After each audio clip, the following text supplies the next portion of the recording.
Have you ever noticed that you become a completely different version of yourself depending on who you're with? Maybe you're confident and funny with your closest friends, quiet around certain people, extremely polite at work, and strangely insecure around someone you really want to impress. Here's the surprising part: you may not be fake at all.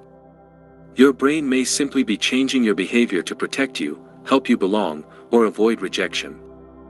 Think about it for a moment. You're having dinner with your closest friends. You're relaxed. You joke around. You say whatever comes to your mind. You don't analyze every sentence before speaking. Then, the next day, you're in a meeting with your boss. Suddenly, you're choosing your words carefully. You're sitting differently.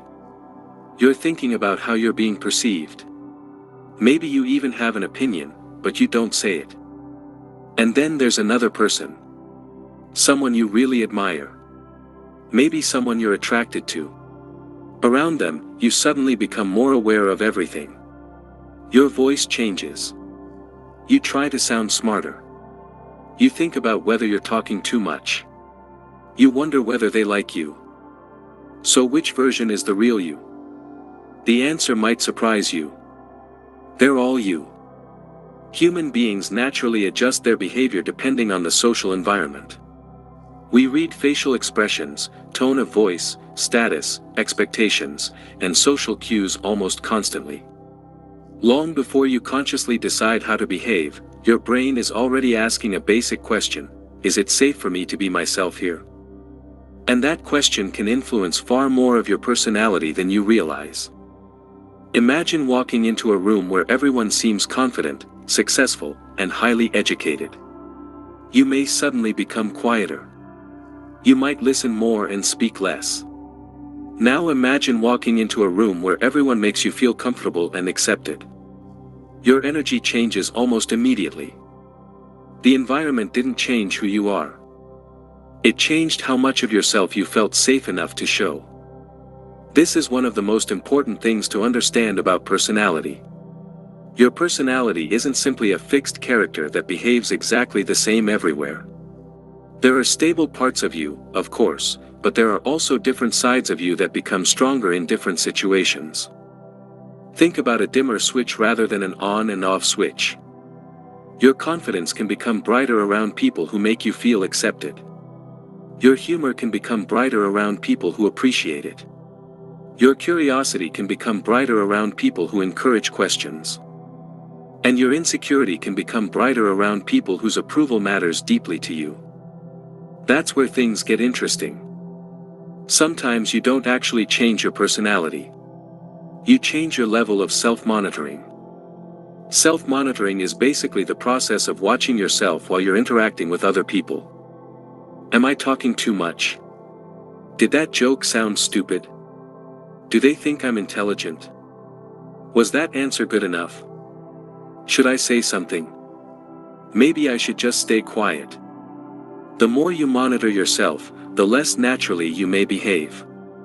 And there's a strange psychological paradox here. The harder you try to make people like you, the more difficult it can become to actually connect with them. Why? Because instead of participating in the conversation, you're partly watching yourself participate in the conversation. It's like trying to dance while constantly looking in a mirror. You're no longer simply experiencing the moment. You're evaluating your performance. And this is especially common when someone else's opinion feels important. Think about a person you desperately want to impress. You may normally be funny, relaxed, and spontaneous. But around them, suddenly you're calculating everything. You want to appear interesting. You want to appear confident. You want to say the right thing. And ironically, that pressure can make you feel less like yourself.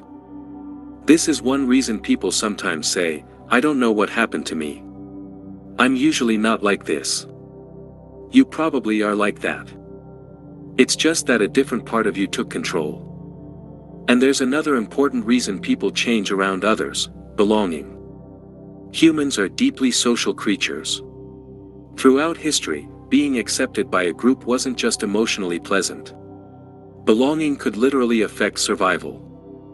So our brains became extremely sensitive to social acceptance and rejection. That's why rejection can hurt so much. That's why being excluded from a group can feel physically uncomfortable.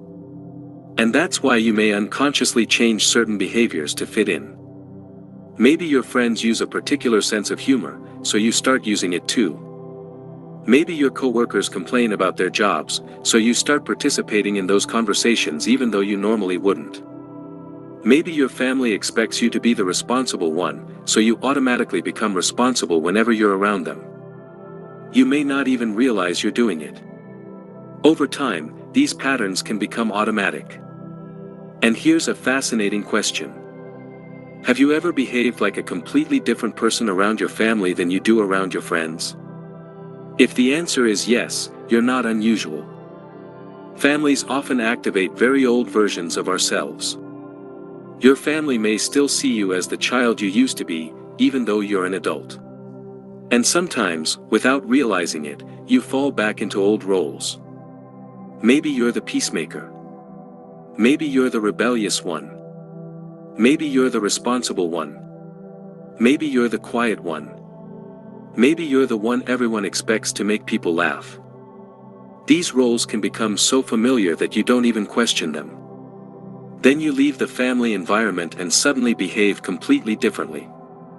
That's because different environments activate different expectations about who you are supposed to be. And sometimes, the personality you show around someone isn't really about them. It's about what they represent to you. A strict boss may represent authority. An attractive person may represent romantic approval. A successful friend may represent comparison. A critical parent may represent judgment. A confident person may represent something you wish you had. This is why two people can interact with the exact same person and have completely different experiences. They're not responding only to the person.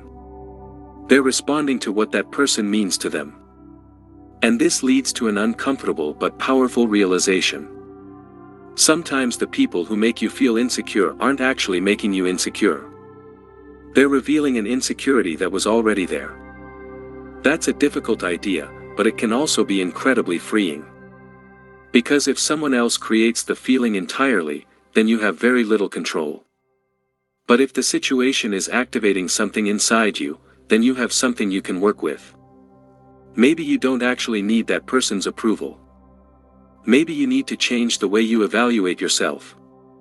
Maybe you're not afraid of speaking. Maybe you're afraid of being judged while speaking. Those are very different problems. And once you understand the difference, you can start changing the right thing. Another reason people change their personalities is something called emotional contagion. We naturally pick up emotions from the people around us. If you're around someone who's excited, you may become more energetic. If you're around someone who's angry, you may become tense. If you're around someone who's calm, you may begin to relax. You don't consciously decide to do this. Your brain is constantly reading the emotional atmosphere around you. This is one reason certain people make you feel exhausted while others make you feel energized. Sometimes it's not about what they say. It's about what your nervous system experiences when you're around them. And this can explain something many people notice but rarely talk about. You may genuinely like someone and still feel uncomfortable around them. You may respect someone and still feel small around them. You may love someone and still feel like you can't fully be yourself with them. The relationship isn't necessarily bad. But something about the dynamic may be activating a version of you that doesn't feel natural. So how do you know whether you're simply adapting normally or losing yourself? One useful question is this. After spending time with this person, do I feel more like myself or less like myself? That's a powerful question. You don't have to behave exactly the same with everyone. That's unrealistic. You can be professional at work, playful with friends, affectionate with family, and serious in certain situations. That's not being fake. That's being socially flexible. The problem begins when adaptation becomes self-abandonment. When you constantly suppress your opinions because you're afraid someone won't like them. When you agree with everything because disagreement feels dangerous. When you change your interests, values, appearance, or behavior just to receive approval. When you leave conversations thinking, "Why did I say that? That's not even what I believe." That's when it's worth paying attention. Because there's a difference between adjusting your behavior and abandoning your identity. You can be respectful without being submissive. You can be flexible without being fake. You can listen without agreeing. You can care about someone's opinion without allowing their opinion to define your worth. And perhaps most importantly, you can learn to tolerate the discomfort of not being liked by everyone. That may be one of the biggest signs of emotional maturity. When you stop needing everyone to approve of you, something interesting happens. You become more relaxed. You speak more naturally.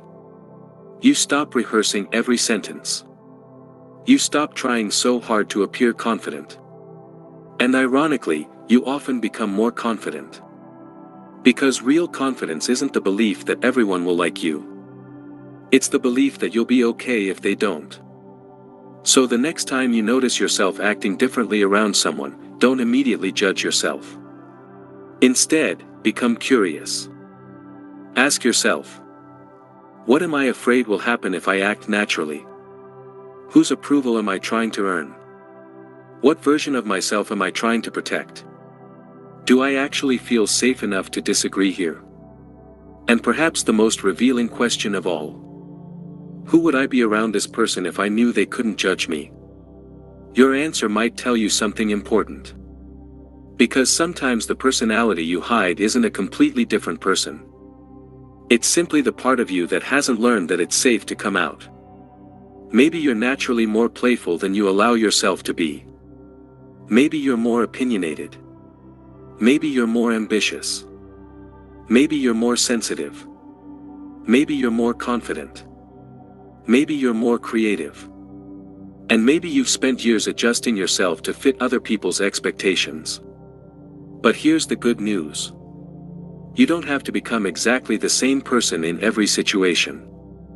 The goal isn't to eliminate every social adaptation. The goal is to become aware of it. To notice when you're choosing how to behave and when you're behaving automatically.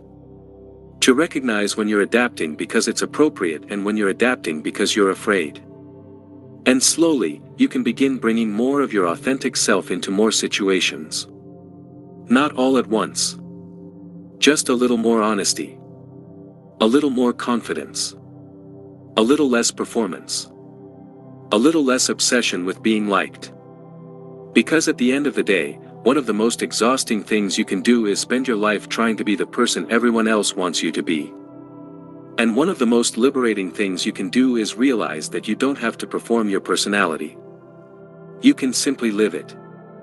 So if you change around different people, don't immediately ask, "What's wrong with me?" Ask a better question. What is this person or situation bringing out in me? Because sometimes the different versions of you aren't contradictions. They're clues. Clues about what makes you feel safe. Clues about what makes you feel threatened. Clues about whose approval matters to you. And clues about the parts of yourself you're still learning to accept. Maybe the goal isn't to become the same person everywhere. Maybe the goal is to feel so secure in who you are that you no longer have to disappear just because someone else walks into the room. If this helped you understand your mind better, subscribe for more videos like this.